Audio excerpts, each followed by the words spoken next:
Welcome back to the Fostering Financial Victories podcast. I am joined today by two of Greenville's finest, so Ronnie Colson and Anthony Herrera. So Anthony, you are from Furman University. Ronnie was with Ameris Bank.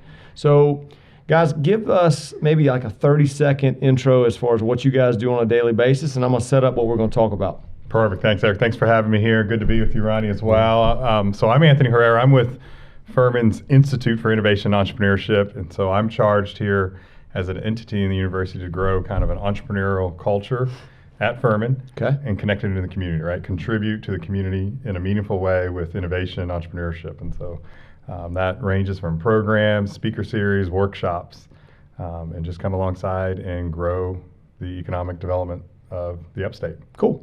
Ronnie? Well, I'm Ronnie Colson, and I'm with Ameris Bank, and I've been in banking for about 33 years now. And what I do is a commercial and middle market banking, help with companies, service companies who need financial needs, whether it be deposits, loans, whatever. I'm kind of their private banker on that side of the table, so to speak, at their beck and call. So we handle startups, we work with startups, we work with companies, existing companies being purchased, and providing lines of credit and all the above for companies here in Greenville. All right. So if you haven't figured out what we're going to talk about yet, between these two guys, the overarching theme is just the creation of small businesses, entrepreneurship, and funding. So I got a couple statistics for us. Everybody likes numbers. So what is a small business? Chamber of Commerce identifies them as being less than 500 employees. 99.9% of all businesses in the U.S. are classified as a small business. That seems astounding and very hard to believe. Is that kind of what you guys see? Oh, 100%. And in fact, I think, and I don't have these stats. I know we're going to have to come loaded with stats here. No, I got them. But in fact, the majority of small businesses are solo entrepreneurs. Yeah. Right? Yeah, that's that stat? 22 million of the 30 million are one owner. Right.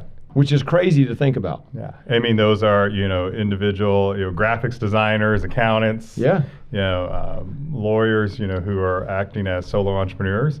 And some who are offering a product, and with the rise of a lot of online sales, I mean, it's really easy to become a solo entrepreneur with the way the workforce is going. Mm-hmm. It's almost demanding it that you have some type of side hustle, and some folks feel like you can make more money. Yeah. And so I'm sure you're starting to see, even from your banking practices, you're having to adjust for that new market. Exactly.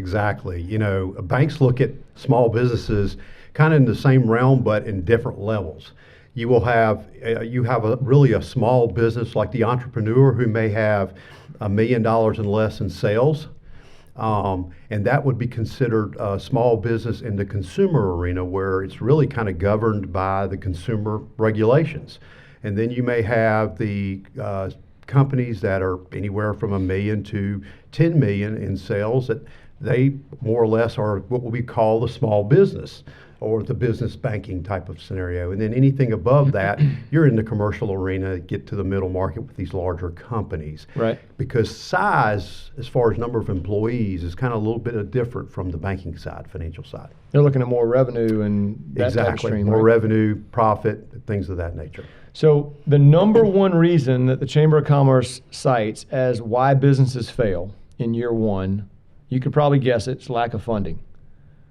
That was the number one reason that they provided. Number two was poor planning. So that kind of goes into both of your realms. Yeah. So for somebody who is getting ready to put their idea out for the masses, where do they even start to do the things that they need to do to avoid being in that 20% of businesses that fail in year one? Yeah, absolutely. That's a great question. When we think of entrepreneurship, it's very, it draws to sometimes more tech entrepreneurs, but that's, especially in the upstate, that's not the majority of entrepreneurs, right? It's mainstream businesses, it's retail, and really at the core, I'm a recovering accountant, right? I started my career in accounting, so I'm very passionate about this.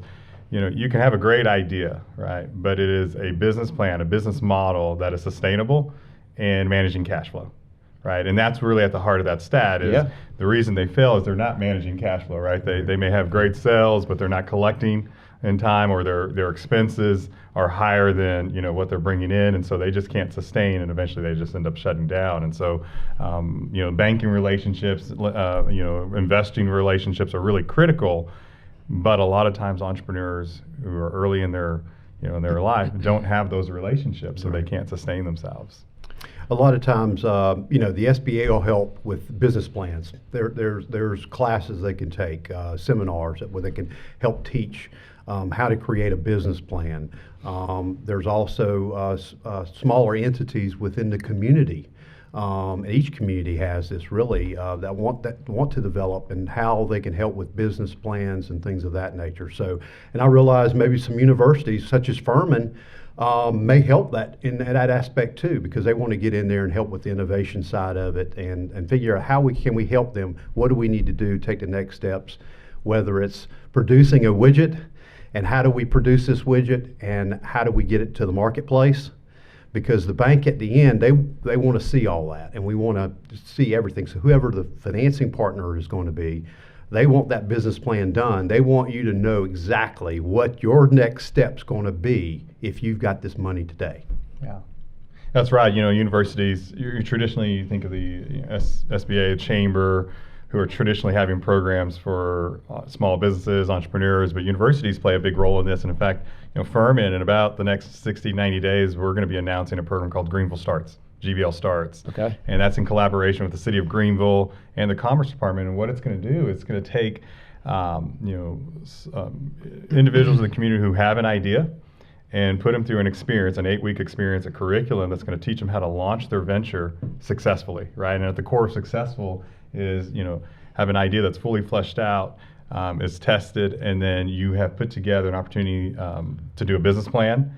And being connected to the relationships you'll need to be successful, right? Investors, bankers, attorneys, so that they can launch in a successful manner. That seems like a big win for the upstate. It's a huge win. I think when you think about these stats, we have to resolve that. Resolving that is with providing these resources in a one-stop shop. And at the core of it is, like I said, yes, why businesses fail. It's a cash flow problem. It's a financial problem. But really at the heart of it, it's an access problem, right? They're not aware. They don't have the relationships that they need to help coach them and put them in the right direction. It's kind of building up their team around them. Right. So from you mentioned business plan, both of you mentioned that. I remember being in undergrad, having to formulate a business plan in my business degree curriculum, had no idea where to even start.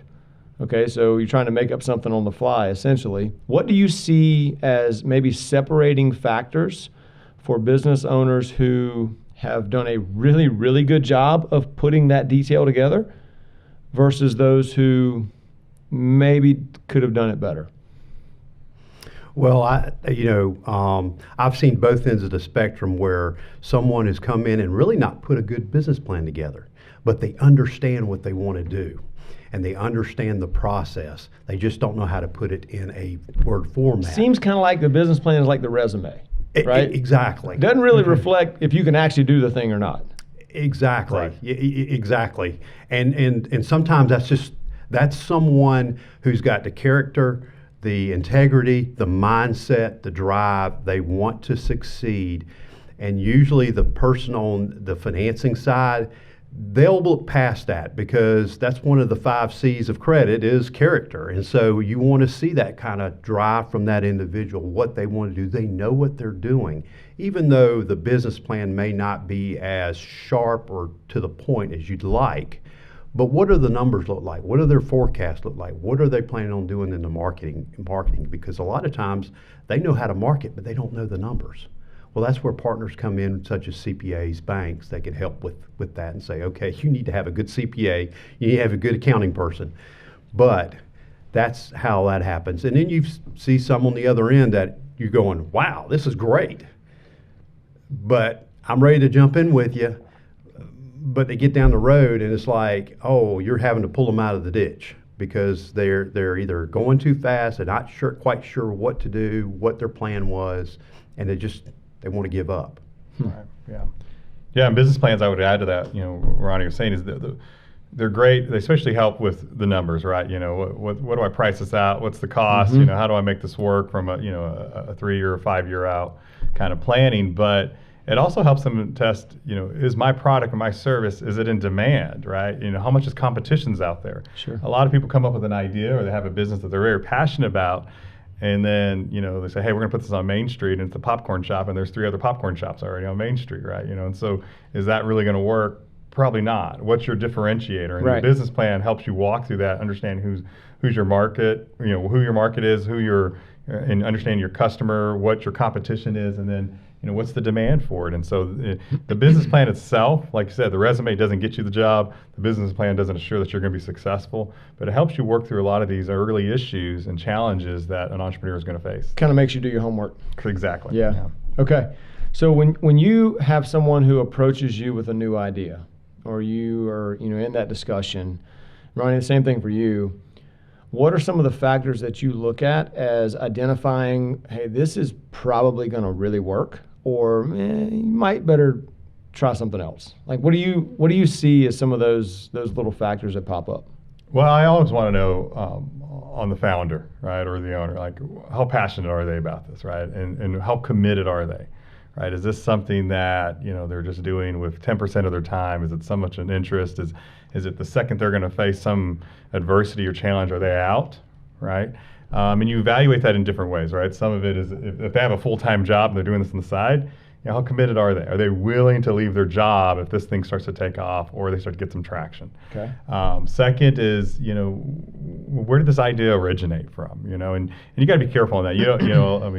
You watch Shark Tank enough, you've seen those guys pass on a lot of ventures and ideas that have made it, right? And those guys, right? Yeah. So we can't assume that the best business leaders and the best banks That's with right. the best processes know how to evaluate these perfectly, but they have a system, right? And on average, their system works 90% of the time, right?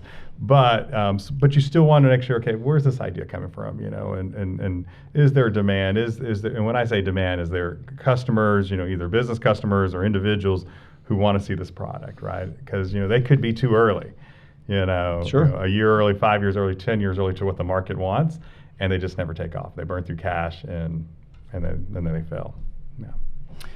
Yeah. From a financing side from that, banks kind of shy away from a lot of startup businesses, especially if it's a production of a niche product or something like that that's really you don't know so much about. So, but a banker should sit down still with the opportunity of the client and say, hey, let's look at what you have, and maybe I could help you direct you into the right path. Because there are a lot of avenues out there in reference to financing startup businesses other than a bank. And so that is one requirement a banker has, is to make sure they're helping that individual and not saying, no, we can't do it. Sorry, you just need to go on down the road. It's like, no, there's opportunities. We've got to look at the SBA. Let's look at Angel Network. Let's look at other avenues for you. Okay. So with personalities coming into play with these individual business owners, have you seen a trait besides the one that's extremely passionate about what they're doing that separates successful businesses from those who fail? Just on the ownership perspective? I haven't. I think, because you get all types of motivation, right? You can get, somebody who's a recovering accountant, who has zero personality, and you talk about it like you've been drinking for 30 years or something. Yeah, exactly. Recovering, and and all of a sudden you have failure's not of an option, right? Kind of personalities. And so I think, I don't think it's so much of a personality, it's more of a motivation and a passion that will determine the success, right? And, and kind of that, hey, failure is not an option, right? And to Ronnie's point, there's a lot of resources, especially here in South Carolina and the upstate, for sources of capital for early stage ventures, startup ventures, small businesses. And you have to be relentless in pursuing those, right? And some of it's friends and family, some of it's going to a traditional bank, some of it's going through small business loans, angel investment through Venture South. We have another organization in town that's been here for the last year called Vicinity Capital, that does investment in traditional businesses, restaurants, tech companies, and so that what I see is more often than not is just the pursuit and relentlessness not to fail is more of the characteristic. Just to add to that, Community Works is another one that gets into the community a little bit. Now that is for the low to moderate income who wants to start up businesses, and they're there to help in that avenue, because a lot of times they don't have every avenue that a lot of people do to look to start up, especially on a personal side. So, but you're right. I mean, I've seen a lot of people liquidate their personal savings and 401ks because they believe in what they do. And it's like, okay, how do we take that step with you, or how do we help guide you into that in that way, what you need to do? So as we start to talk through how these businesses start to grow from the ground up, over the last 18 months, what have been some of the takeaways that you guys have seen, whether it is the trends have started going in one direction, or we said, hey, there are different industries now that have just kind of come out of the woodwork that you didn't see to come out 2 years ago? What are some things that you guys noticed in your world over the last 18 months that, might be a little bit different based on kind of what we've experienced? I think the key word is adaptability. Okay. Especially in the pandemic, right? Because I think it was easy to say, well, who's going to succeed? Well, it's only going to be technology companies, right? Only online businesses. But we have some great Main Street businesses that thrived. Some of them had record years, during the pandemic, and it was because they adapted, right? They changed their model. And I think when you look at a founder, not only do they need to be relentless, they have to be willing to adapt with their times and how their customers' buying patterns are. And you saw that from coffee shops who were just a traditional dine-in kind of option to say, we got to figure out a drive-through model. Yeah. Right. And now what they're seeing is the drive-through model complementing their dine-in is giving them record revenue. Right. Smoothie shops, and so I think, all across the board, adaptability had been the key factor on, and those that didn't adapt, they're gone. Yeah. Right. They shut down. They didn't Right. want to. They didn't think. They kind of sat back and said, I'll wait till we're back to normal. Well, we're in a new normal, and if you didn't adapt, you weren't going to survive. Yeah. Well, exactly. It's more or less, how did they adapt to it? What did they diversify their process? Did they diversify what products they delivered?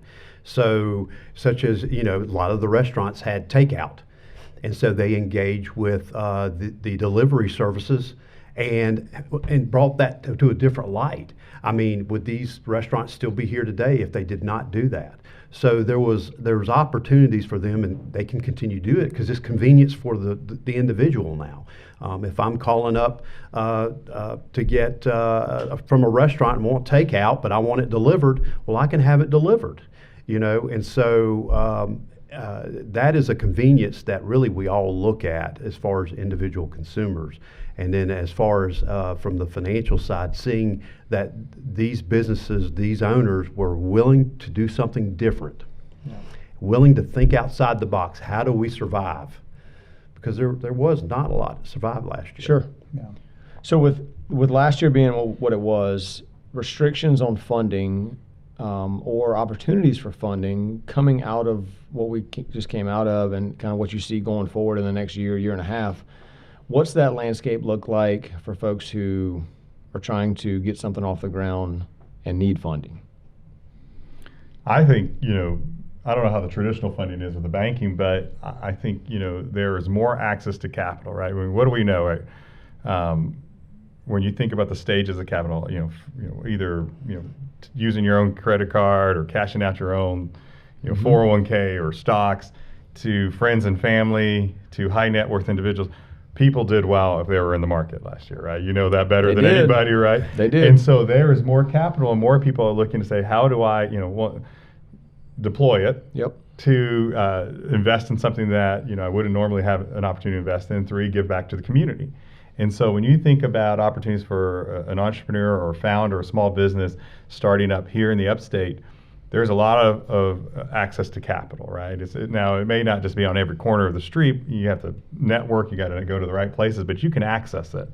And so I think now is the best time to start a venture, right? I think you can get funding, and it really is, do you have a good idea that is in demand? And if you can do that, you can start up. And I see, because of the role I'm in and being based downtown Greenville, I see so many businesses starting to start up, and they're thriving. And what's happening is they don't have a lot of competition because They all the left. weak left, right? Yeah. Whether it's a restaurant, a coffee shop, or a tech company, they're in the best position to thrive.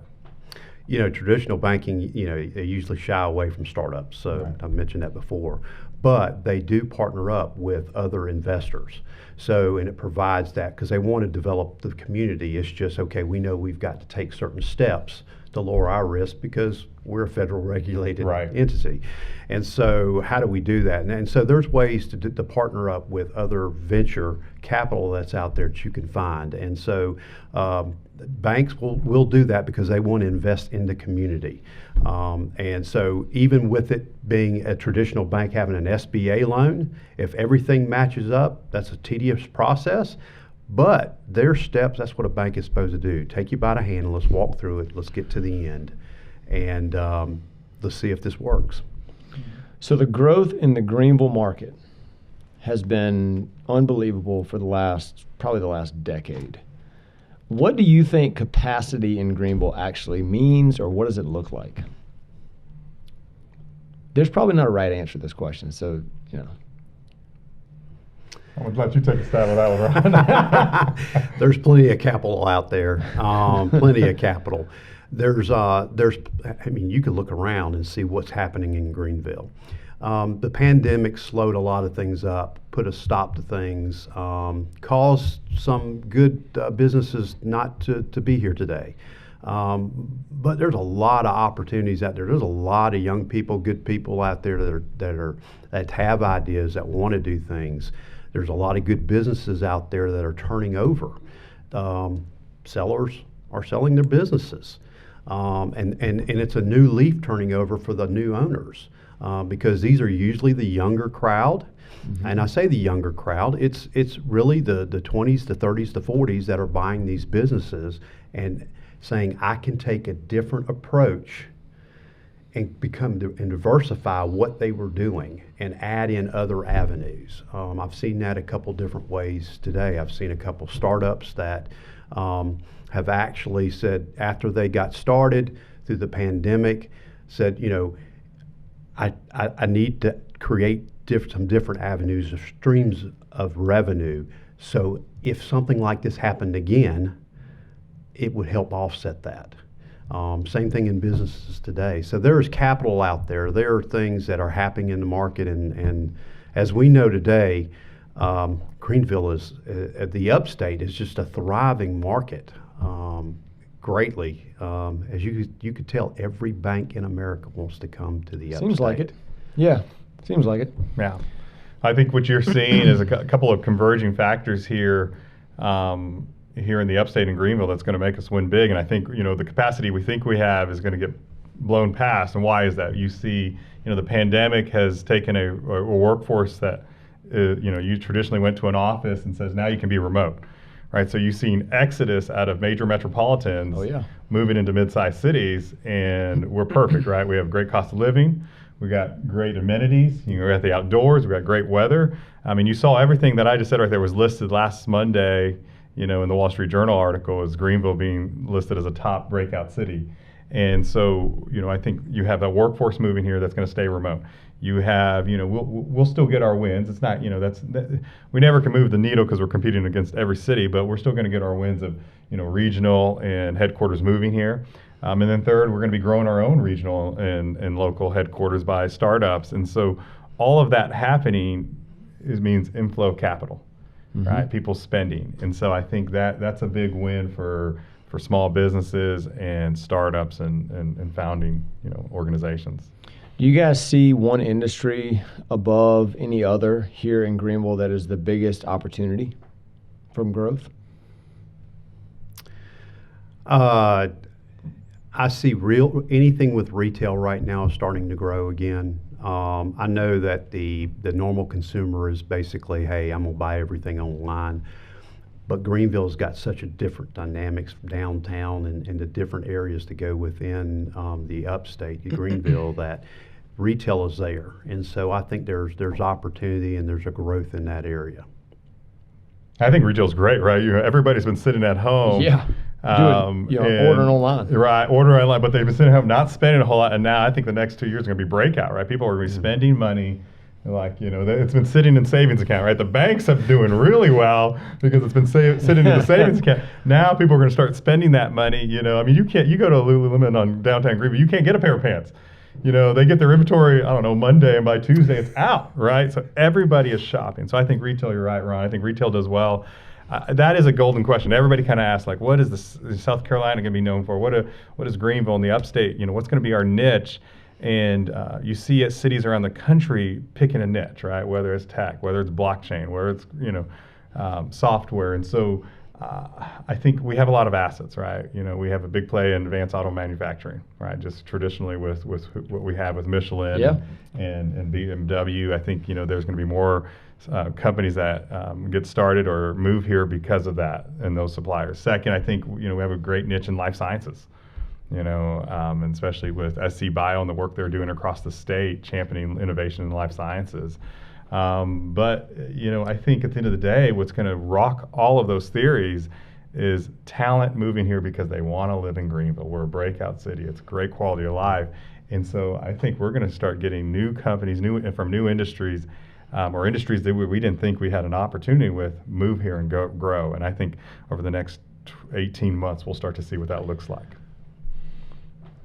All right, so to ask a political question but not really be political about it, do you think the state or maybe the area is going to need to change some of the tax setups in order to keep those inflows coming? Because other states, I think, will be doing that drastically when they see these people leaving, all these other northeastern, western states. I would think that that's a strategy. I know Tennessee and Texas are probably two major destinations just because of the tax favorability. Do you think that the state of South Carolina needs to change any of that to draw some more of these people in? Well, I think you've seen that is with the gas tax because wanting to create a better infrastructure. And that change right there tells you they recognize that, we've got to build our infrastructure up to create that excitement for people to come in because, if you're going to walk into a state and your infrastructure can't get your products where they need to be or can't bring people in to buy your products or handle your services, then they're not going to come. And so I think the state has seen that, and with doing that, I think our state does a good job at that. I think the Department of Commerce thinks outside the box and looks for opportunities and works with the legislature to find ways. The environment that is happening across the country is it's a competition, right, between states and between cities. Yeah. Right. To not only recruit companies and talent, but then to retain companies and talent, right? I think we always think about the recruiting side, but we forget about the retaining side. It's like it's easier for us to kind of create tax laws and tax incentives to get companies here, but then are we going to do what's needed to retain the companies here? Otherwise, we're going to be losing those. Yep. And so I think this competition that's happening is going to force our state and our cities and counties to always evolve on this. Otherwise, we're going to be losing, right? We're going to be losing to Atlanta, Georgia. Well, even Charleston, Greenville, right? That competition between the two cities within South Carolina. Yes. It's pretty huge. Right. Yeah. And it's a healthy competition. I was just sitting with some Yeah. folks just yesterday about the entrepreneur ecosystem and the opportunities there in Columbia, and I said, look, we need to have a healthy competition, right? Because it keeps us on fire to keep staying relevant and being attractive. If we get back on our heels and just relaxing, we lose, right? And if we lose, and Columbia loses, and Charleston loses, South Carolina loses. Sure. And we can't have that. We got to be winning. Yep. All right, so last question I have for you guys. If there's one piece of advice you would give someone who's approaching you with a new idea, what would it be?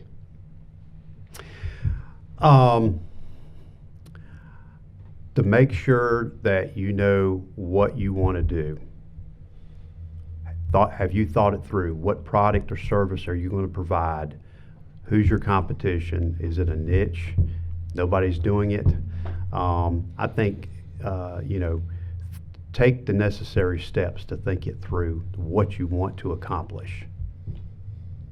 Yeah, go get help. right? There's a lot of resources. When you think about it here in Greenville, whether you're at the Chamber and the Minority Business Accelerator, Community Works, I mean, they have a women's entrepreneurship center that they do coaching. The Greenville Starts program that we're putting on here at Furman that will help entrepreneurs. You got the state, small businesses, the university, Clemson's. They all have resources. Go talk to those folks, vet your idea out, and then launch. Right? You got to execute. Right? One of the things we know if you're in this space is everybody has an idea.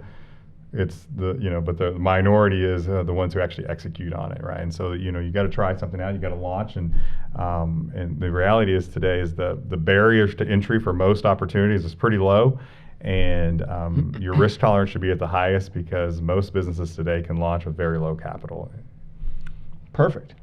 All right, guys. So there are 2 individual questions that I've asked everyone who's been on this show over the last year and a half. If you could buy anything in the world, what would it be and why? That's the first one.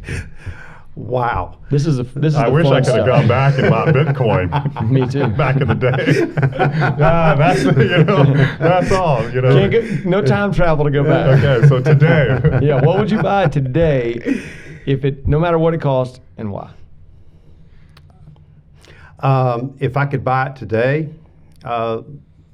if I could buy a package for my son's college career that I wouldn't have to save for, I would do it. That college tuition. Okay. If I had a package today, I could write a check and say this is it, and then I don't have to worry about it down the road. All right.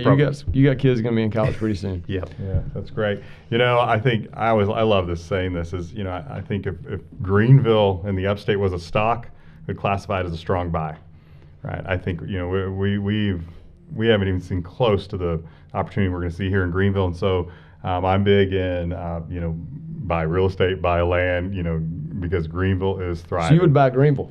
I would buy Greenville. I would buy land and real estate here if you can get it. There's not a lot of it, but if you can, I think because of what we're talking, right? More businesses coming, more people starting businesses, people moving here, so there's going to be an increased demand for physical space. And so I think that's what I would be. If I had unlimited cash flow, I'd go be buying up as much as I can. All right. I know not a lot of people are trying to buy a lot of office space. Not a lot of banks are going to be lending for that right now. That's right. But it's going to bounce back. We're going to have to be more creative in what office space looks like. It's not going to be traditional, but I agree with you. I don't think it'll be traditional. I think it'll be the kind of the open office space where you can come in and sit down with your computer, the entrepreneurs, and have their own business, and they can do their business there and then leave. All right, last question. Last 2 things you spent money on. Last 2 things I spent money on. Groceries. You got a house full of boys. I was told to go pick up this. There you go. So that's what that was the last, and it was a numerous number of things. So. What you got, Anthony? Great. Coming out of this pandemic, my wife just shared with me all the money we spent for through the summer, every camp that all of our kids are going to. You're like, I think we spent more in summer camps for the month of June than I will spend in college tuition, in 15 years. Stimulating the economy. Yeah, exactly. Amen on that one. But that's an investment of the future, right? That's right. That's investing, right? My kids, I want them to live here, grow here, start businesses here, and so I'm training them up and getting them plugged into the community. And so, again, it goes back to double down on Greenville. It also gives you some sanity for a week. It does. Yeah. So I had no limit on what we would spend on that. Okay. All right, guys, take a few minutes, give everybody an idea how they can get in touch with you, if they want to contact you, where they can find you. Go. You could reach me. You can email me at ronnie.colson@amerisbank.com. That's COLSON. Or you could call me. My cell is 864-325-1136. Be happy to sit down and talk with you, help you with anything, direct you in a certain way if we need to go a different route. Like I mentioned before, I'm kind of like a private banking in the commercial world, so I don't have a set parameter of who you are, of your wealth or anything of that nature. It's just how do I help you get to a certain point? Absolutely. You could reach me, Anthony Herrera, at Furman. We're here to help you whether you're looking to start a venture, grow a venture, get connected to capital. We're a resource here in the community, not just for our students on campus. And so you can email me at innovation@furman.edu. Again, that's innovation@furman.edu, or visit us on our website at furman.edu/innovation. Awesome. Well, guys, thank you for joining us. Hopefully this has been helpful.